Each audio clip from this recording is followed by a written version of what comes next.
Ketika pidato negara menjadi komedi rakyat, sesungguhnya itu adalah bukti runtuhnya wibawa dan harapan bangsa. Salve, Assalamualaikum warahmatullahi wabarakatuh, Salam Om Swastiastu, Namo Buddhaya, salam kebajikan, dan salam sejahtera untuk kita semua. Pemirsa sekalian, dalam beberapa menit ke depan ini, saya ingin mengajak pemirsa sekalian untuk bersama-sama kita menyaksikan cuplikan-cuplikan pidato yang disampaikan oleh Bapak Presiden Prabowo Subianto yang pada akhirnya dijadikan sebagai bahan komedi, yang pada akhirnya dijadikan sebagai bahan lawakan oleh masyarakat Indonesia.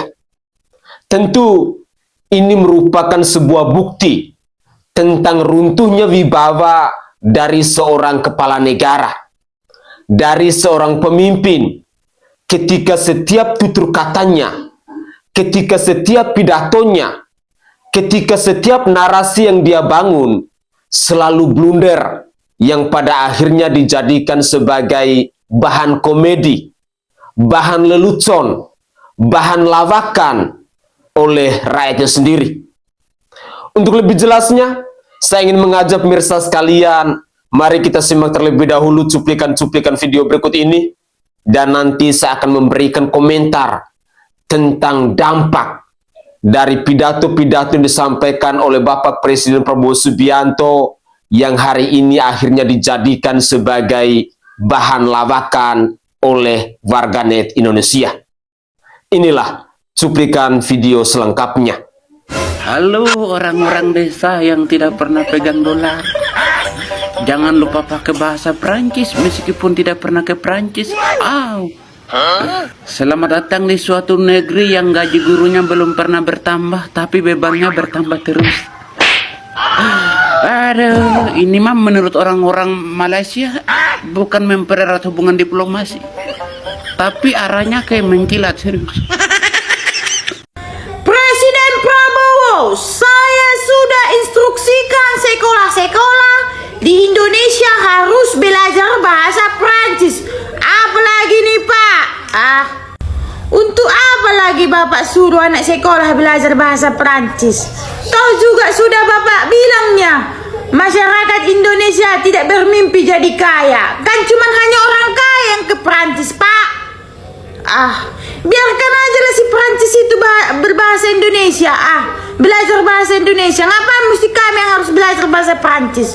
Sesekali orang itu dulu belajar bahasa Indonesia.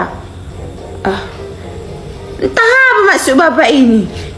Dibilang masyarakat Indonesia tidak bermimpi jadi kaya. Lalu yang bisa ke Prancis hanya orang kaya. Lalu untuk apa lagi kami masyarakat Indonesia atau anak sekolah-sekolah ini disuruh belajar bahasa Prancis? Sudahlah itu, cukup bahasa Inggris saja lah. Udah paten kali itu. Di sana-sana, di Bali-Bali sana bahasa apanya dipakai? Bahasa Inggris, tidak bahasa Prancis. Biarkan aja lah orang Prancis itu berbahasa apa? Berbahasa Indonesia, belajar bahasa Indonesia.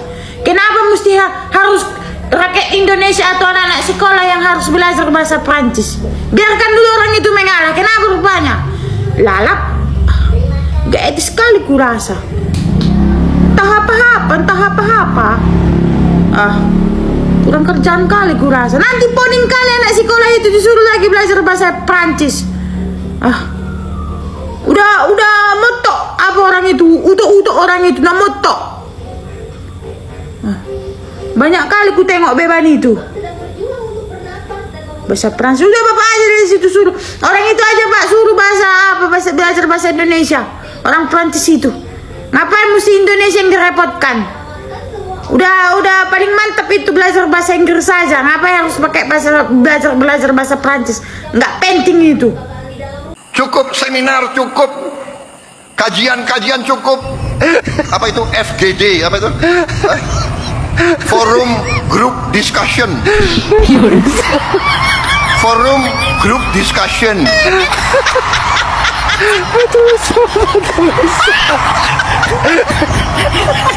Mau diskusi apa lagi? Itu tuh, ngentaskan kemiskinan absolut. Bantu rakyat yang lapar cari makan. Sekolah yang rusak perbaiki. Jalan yang rusak perbaiki.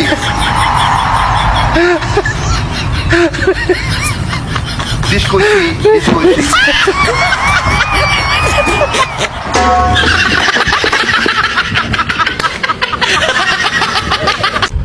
Oleh-oleh Idul Adha dari Paris, Perancis ya. Bahasa Perancis akan dimasukin ke kurikulum ya. Woi, nasib guru-guru yang dipikirkan duluan ya. Iya, kenapa bukan kalian ya? Kenapa bukan presiden dan asisten tersayang yang belajar bahasa Perancis ya? Karena bolak-balik ke luar negeri terus ya.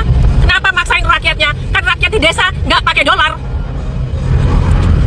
Apalagi oleh-oleh dari Perancis, impor daging dan susu akan dibuka ya. Indonesia akan membeli 42 jet tempur ya. Dan Antara pun akan berinvest di Perancis ya. Nggak lihat itu muka si makaroni ya. Ia tersenyum lebar bersama istrinya, kesenangan kan? Iya. Rakyat di sini dapat apa?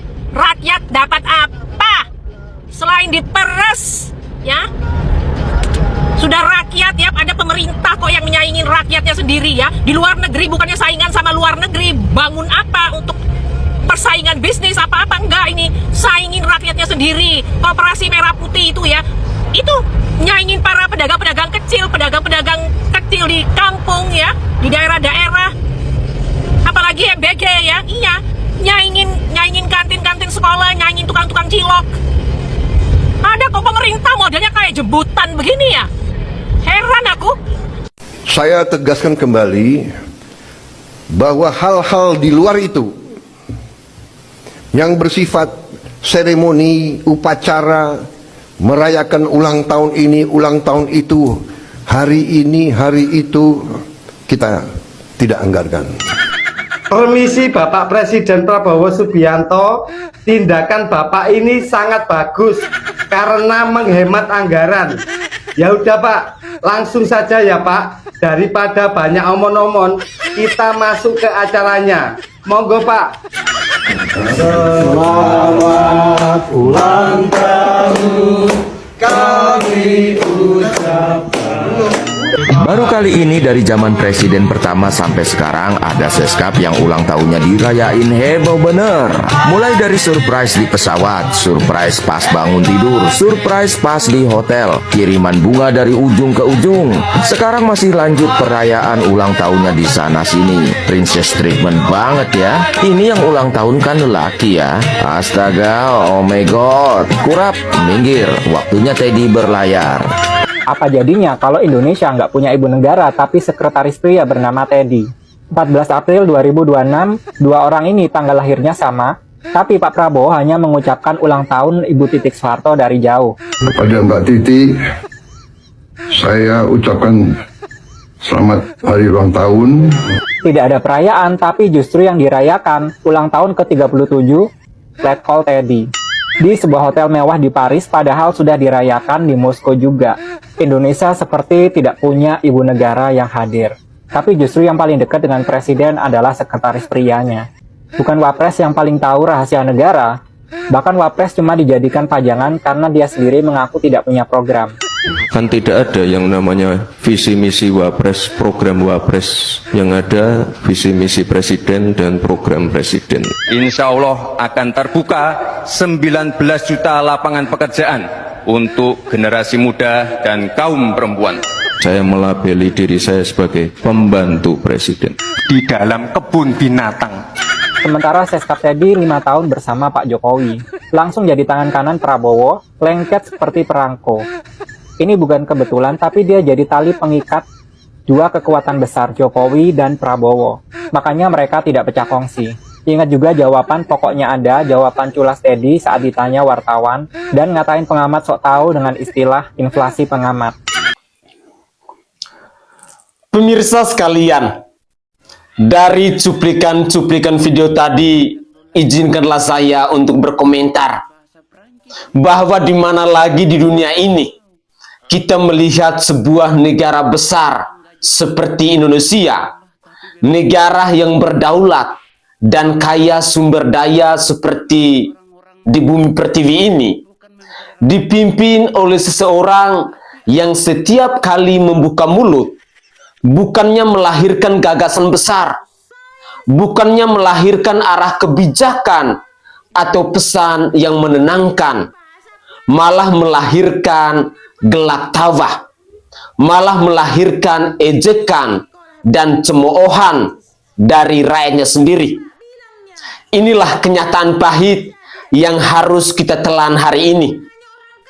Pidato-pidato dari Bapak Presiden Prabowo Subianto tidak lagi dianggap sebagai amanat kenegaraan yang luhur, melainkan sudah berubah sepenuhnya menjadi materi lawakan harian, bahan meme yang tak ada habisnya, dan sasaran kritik pedas yang terus-menerus dikuliti habis-habisan di media sosial, di warung kopi, hingga percakapan di meja makan keluarga.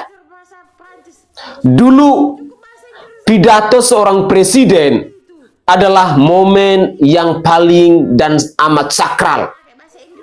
Rakyat mendengarkan dengan penuh seksama, mencari petunjuk arah, mencari jaminan masa depan, dan merasakan wibawa dari seorang pemimpin tertinggi dalam sebuah bangsa. Tapi sekarang, suasana itu hilanglah sudah. Kini, saatnya Bapak Presiden Prabowo Subianto berdiri di podium atau berbicara di depan kamera. Rakyat tidak lagi mendengarkan untuk mendapatkan pencerahan. Mereka mendengarkan hanya untuk menunggu momen mana lagi yang bakal kacau, yang bakal blunder, dan kalimat mana yang bakal keliru, istilah apa yang akan salah sebut, atau ucapan mana yang bakal terlepas begitu saja tanpa adanya dasar pemikiran yang matang. Dari salah menyebut angka gaji, membalikan fakta sederhana, hingga ungkapan-ungkapan yang terdengar begitu asing dan jauh dari kenyataan hidup rakyat kecil, semuanya kini menjadi bahan tertawaan nasional. Pertanyaannya, apakah ini wujud kepemimpinan yang kita banggakan hari ini? Atau justru ini adalah bukti nyata bahwa betapa jauhnya jurang pemisah antara seorang pemimpin negara dan rakyat yang dipimpinnya. Pemirsa sekalian, yang paling menyakitkan bukan sekedar karena ucapannya yang seringkali membingungkan atau kacau balau.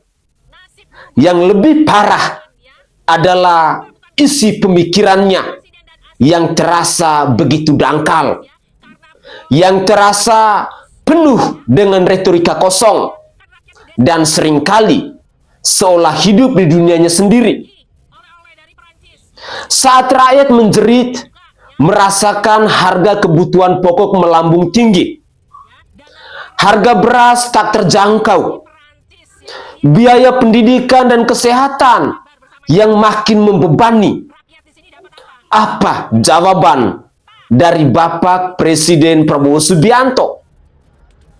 Ia malah berujar seolah rakyat di desa tidak terpengaruh dengan nilai tukar rupiah atau harga-harga internasional. Seolah kemiskinan dan kesusahan itu cuma sebuah imajinasi, atau seolah semua masalah bisa diselesaikan dengan semangat berapi-api yang tidak punya dasar kebijakan yang jelas. Ia berbicara seolah tidak tahu bahwa di luar sana ada jutaan orang yang makan seadanya. Ada jutaan orang yang susah untuk mencari kerja. Dan ada jutaan orang yang masa depannya masih sangat dan amat suram.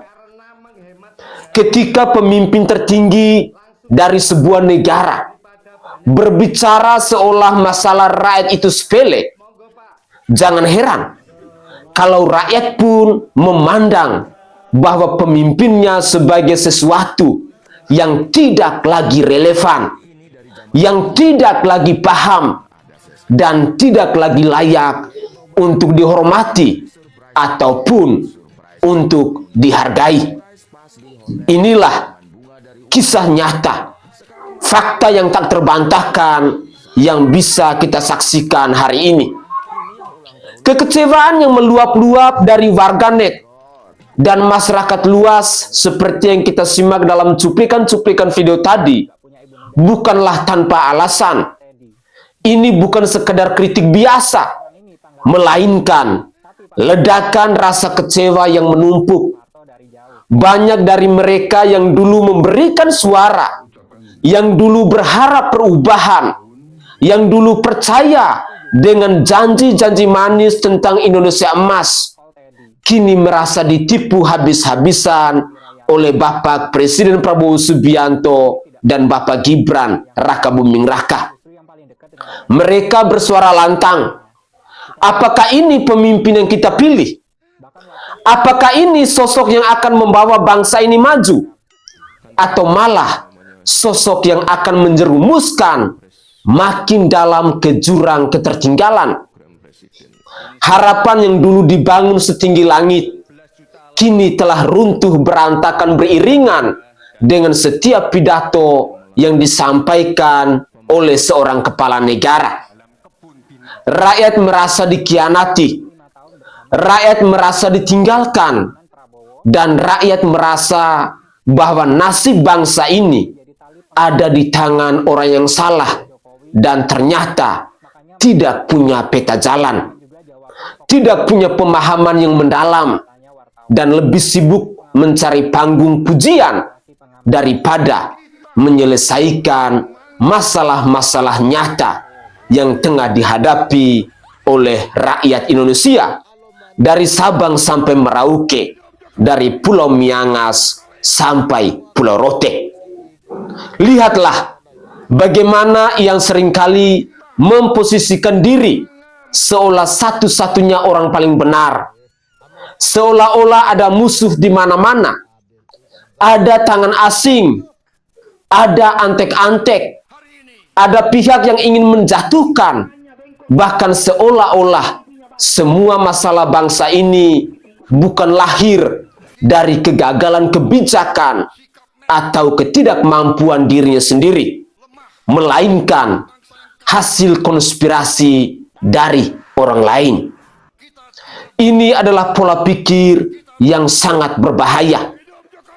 Alih-alih untuk merenung, alih-alih untuk memperbaiki diri, alih-alih mau bekerja keras, ia justru menciptakan narasi korban, narasi permusuhan untuk menutupi ketidaksiapannya dalam memimpin sebuah negara. Padahal rakyat Indonesia hari ini membutuhkan solusi, bukan drama politik murahan. Rakyat Indonesia hari ini membutuhkan pemimpin yang bertanggung jawab, bukan pemimpin yang selalu mencari kambing hitam atas setiap kegagalan yang terjadi. Dan yang paling menyedihkan, ketika pidato dari seorang presiden saja sudah dijadikan bahan ejekan, apalagi yang tersisa dari wibawa sebuah negara. Di mata dunia internasional, apa yang akan mereka lihat? Mereka akan melihat bahwa pemimpin negara kita yang sangat luas ini, yang terdiri dari beribu-ribu pulau, yang sering kali bicara ngawur, yang gagal untuk menyampaikan visinya dengan jelas, yang gagal memberi keteladanan, dan yang wibawanya runtuh karena ucapannya sendiri. Wibawa itu tidak datang dari jabatan, tidak datang dari pangkat, dan tidak datang dari pakaian seragam. Wibawa itu lahir dari kebijaksanaan, dari ketajaman berpikir, dari kepekaan terhadap rakyat, dan dari kemampuan dalam berbicara dengan akal yang sehat. Dan semua hal itulah yang makin hari makin hilang dari sosok yang memimpin bangsa kita hari ini. Tidak heran bila pada akhirnya setiap pidato, setiap narasi yang dibangun oleh seorang Presiden Prabowo Subianto selalu dikritik, selalu dijadikan bahan lawakan, bahan ejekan dan olokan oleh rakyatnya sendiri. Kita semua menjadi saksi sejarah yang kelam ini. Ketika pemimpin yang seharusnya menjadi panutan malah menjadi bahan tertawaan. Ketika pidato kenegaraan malah jadi hiburan murahan. Dan ketika harapan rakyat akhirnya berubah menjadi kekecewaan yang sangat dalam. Rakyat tidak menuntut kesempurnaan, tapi rakyat berhak untuk menuntut kompetensi. Rakyat tidak menuntut pemimpin yang pandai bicara indah, tapi rakyat berhak untuk menuntut pemimpin yang bicaranya benar, yang bicaranya jelas, dan yang bicara berdasarkan fakta. Sayangnya, semua itu seolah-olah jauh dari jangkauan kita hari ini. Jika hal ini terus berlanjut, jika setiap pidato masih akan melahirkan ejekan baru, jika setiap pernyataan masih akan memicu kemarahan baru, maka bersiaplah, kita sesungguhnya akan menghadapi sebuah kenyataan yang lebih pahit lagi, yaitu rasa hormat rakyat kepada negara ini akan hilang sepenuhnya. Dan ingatlah baik-baik, ketika rasa hormat itu hilang, ketika kepercayaan itu runtuh, maka sebuah bangsa tidak lagi punya pemimpin. Ia hanya punya penonton yang menertawakan ketidakmampuan di atas kursi kekuasaan. Apakah ini Indonesia yang kita impikan? Apakah ini masa depan yang kita mau perjuangkan? Jawabannya ada di setiap ejekan, di setiap kritikan pedas, dan di setiap tetes kekecewaan yang kini mengalir deras dari suara-suara rakyat itu. Mari kita coba simak lagi komentar dari warganet yang lain. Kita harus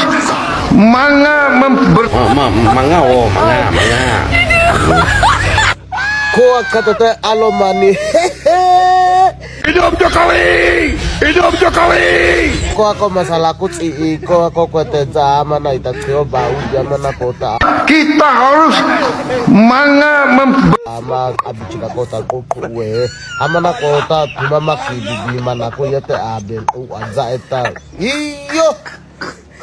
buktikan hari ini.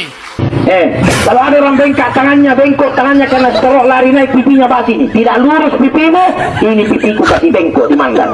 Kita harus hilangkan sikap mental bahwa kita bangsa yang lemah, bahwa kita bangsa yang kalah. No. Kita tidak boleh jadi bangsa yang kalah. Kita harus jadi bangsa yang menang. Hidup Jokowi! Dan kita akan menang. Kita akan kuat. Kita akan bangkit. Saudara-saudara, kita buktikan hari ini. Dan kita buktikan nanti bulan Agustus 20.000 minimal koperasi berdiri. Dan kita lihat Desember 1.000 desa nelayan. Dan kita lihat tahun 27 berapa ratus sekolah baru kita bangun, berapa sekolah rakyat kita bangun. Saudara-saudara, bangsa Indonesia kalau memang mau, kalau memang bekerja sama, bangsa Indonesia bukan bangsa yang lembek, bukan bangsa yang kalah, bangsa yang kuat. Itu keyakinan saya. Nyesal kali aku milih Prabowo loh. Betul, serius. Nyesal kali aku milih presiden kita ini ya. Ya nggak pernah aku semenyesal segininya loh Besti ya. Padahal 2 periode itu SBY ya, aku biasa-biasa aja gitu ya. Dan 2 periode juga Bapak Jokowi, aku merasa kehilangan sosok figur yang biasa-biasa tapi luar biasa tuh ya. Padahal Bapak Prabowo sekarang ya kan banyak ambisi, banyak program, tapi satu pun kerjanya nggak ada yang nyata gitu ya. Yang aku lihat Bapak Presiden kita ini sekarang kebanyakan jalan-jalan ke luar negeri ya kan, terus banyakkan program, kurang pendekatan dengan rakyat ya kan, hanya berpidato tapi pelaksanaan nggak ada, betul loh guys. Jadi aku kehilangan sosok figur yang dulunya biasa-biasa tapi pekerjaannya luar biasa. Sekarang Indonesia bukan semakin baik, semakin buruk, perekonomian semakin anjlok ya, sembako semakin mahal. Jujur ya Bes ya, presiden sekarang memang aku menyesal ya Bes. Menyesalnya sepertinya aku kecewa dengan diriku sendiri, pilihanku sendiri gitulah ya.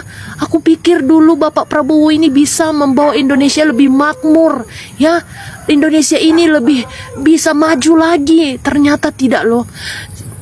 Nih pikiranku, Indonesia ini bakalan hancur, dimana ekonomi makin anjlok ya, sembako makin mahal. Jujur aku tidak pernah penyesalan ini ya, karena aku memilih presiden-presiden selalu nggak pernah separah ini gitu loh. Ini suara hati. Kita harus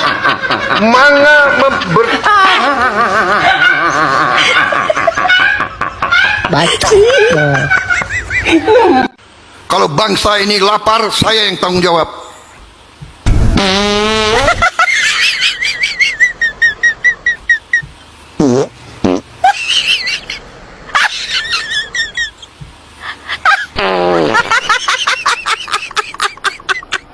Sementara media-media di Indonesia dan akun-akun resmi pemerintah, Setnek, Setskap, serta ribuan buzzer pro pemerintah sangat mengglorifikasi kunjungan kenegaraan Presiden Prabowo ke Paris dengan narasi kemenangan diplomasi, foto-foto megah, dan pemberitaan berlebihan.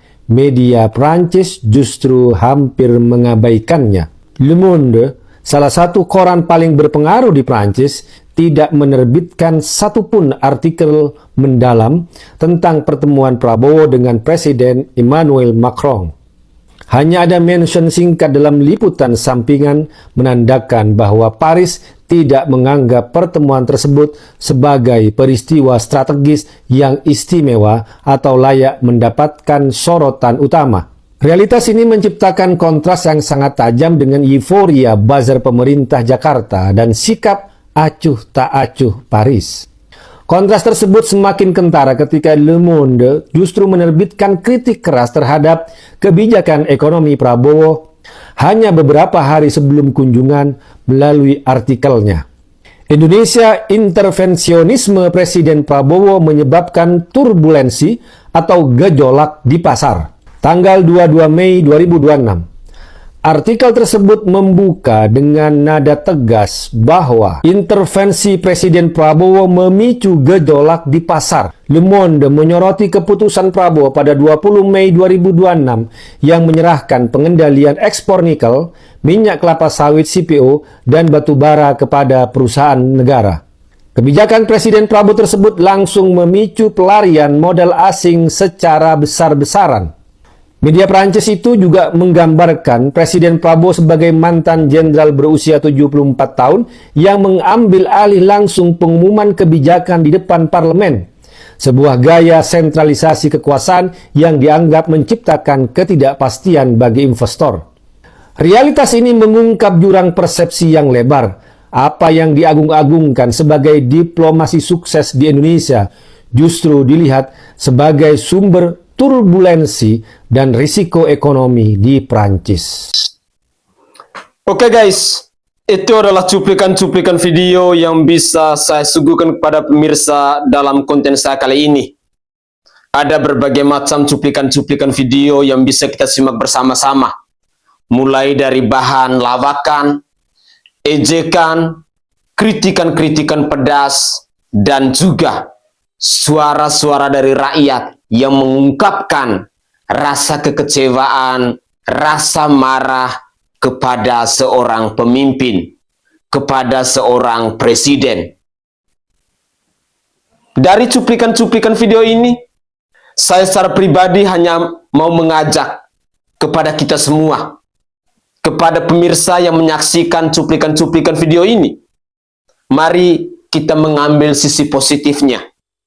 Mari kita mencoba untuk membuka wawasan kita, agar ke depan kita bisa lebih teliti, kita bisa lebih bijak, kita bisa lebih cerdas dalam memilih seorang pemimpin. Jangan sampai kita akan memilih pemimpin yang pada akhirnya dalam pengambilan keputusan ataupun kebijakannya tidak berpihak kepada rakyat, tidak memikirkan nasib rakyat kecil. Dari semua cuplikan video yang sudah kita simak pula, saya ingin mengajak kita semua bahwa jadikanlah komentar-komentar dari warganet tersebut sebagai bahan refleksi. Selain lucu, selain tertawa, selain bisa menghibur, tetapi sesungguhnya ada poin-poin, ada kata-kata yang sangat dan amat pedas yang dikritik oleh warganet hari ini lewat lawakan, lewat ejekan, lewat bulian, dan bahkan lewat makian kepada seorang presiden. Semoga saja Indonesia baik-baik saja, dan semoga saja ke depan Bapak Presiden Prabowo Subianto, Bapak Wakil Presiden, maupun para pejabat publik yang duduk di Kabinet Merah Putih bisa mengevaluasi, bisa memperbaiki, agar bisa membawa bangsa ini menjadi lebih baik dari hari ini. Saya Sainai dari Provinsi Nusa Tenggara Timur. Saatnya kita yang rakyat jelata harus berani untuk bersuara. Salam hormat, salam NKRI, dan salam Pancasila untuk kita semua.